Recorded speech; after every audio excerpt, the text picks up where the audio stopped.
God chose Abraham's family as the vehicle through which he would restore his blessing to all the world. And in chapters 15 and 17, God even formalizes his promise to Abraham with an official commitment called a covenant. This is a classic scene. God invites Abraham to look up at the night stars and to count them. And he says, that's how numerous your family is going to be. And despite all of the odds, having no kids and no way to have any at the moment, Abraham looks up in the sky and simply trusts God's promise. And God responds by entering into a covenant with Abraham, promising that he will become a father of many nations, that God's blessing may come to the whole world. God asks Abraham to mark his family with a sign of the covenant, circumcision of all the male boys in the family. This is a symbol to remind them that the fruitfulness of their family is a gift from God.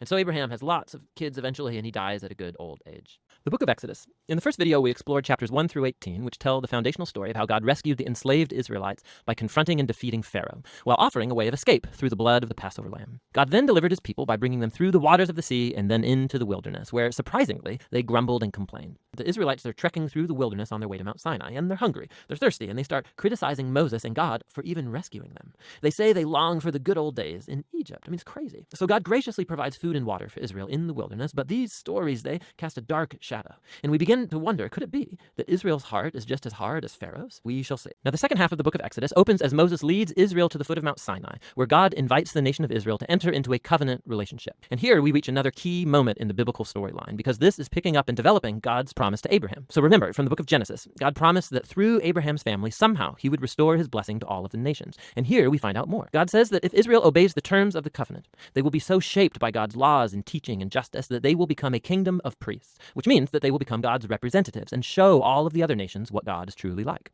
Now, the people of Israel eagerly accept the offer, and so God's presence appears right on the top of Mount Sinai in the form of cloud and lightning and thunder. And Moses goes up as their representative, and God opens with the basic terms of the covenant, the famous 10 commandments. These are like the basic terms of the agreement, how the Israelites and God are going to relate to each other. And then after this come another collection of commands which fill out the first 10 in more detail. There are laws about Israel's worship, about social justice, how they are to live together, all shaping Israel into a nation of justice and generosity that's different from the other nations. So right here, something goes really, really wrong. Israel breaks the covenant. As Moses is up on the mountain receiving the blueprints for the tabernacle, down below at the camp, the Israelites, they're losing patience. And so they ask Moses' brother Aaron to make for them a golden calf idol so they can worship it as the God who saved them out of slavery in Egypt.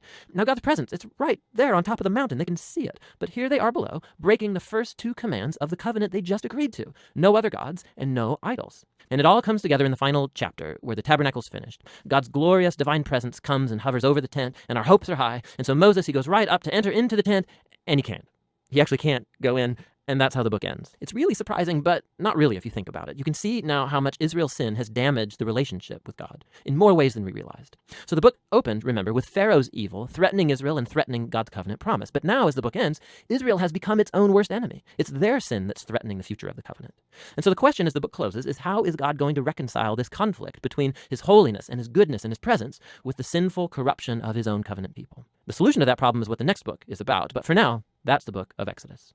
So Moses, first of all, summarizes the story so far, and he highlights how rebellious the previous generation was, in contrast with God's constant grace and provision in the wilderness. And God did bring his justice on them, yes, but he did not abandon his covenant promises. After this comes a series of very passionate sermons where Moses calls on this new generation to be more faithful than their parents were to the covenant. He reminds them of the 10 commandments, and then the centerpiece of this section is a famous line called the Shema. Moses says, "Listen, Israel, the Lord is our God, the Lord alone, and you shall love the Lord your God with all of your heart, with all of your soul, and with all of your might." This became a very important daily prayer in Judaism, and it brings all of the themes of the book together. And then Moses forces a decision. He says, "Today I set before you all life or death, blessing or curse, goodness or evil. So choose life by loving the Lord your God and listening to him." But then Moses says this. He says, "I know that after I die, you're going to rebel and turn away from God and end up in exile," which is kind of a downer. But then again, he's been with these people for decades, and it becomes clear that his hopes are not very high. But all is not lost, Moses says. One day, when Israel is sitting in exile, at any point, Moses says they can turn back to their God, who will, in his words, circumcise your hearts so that you may love him with all your heart and soul and live.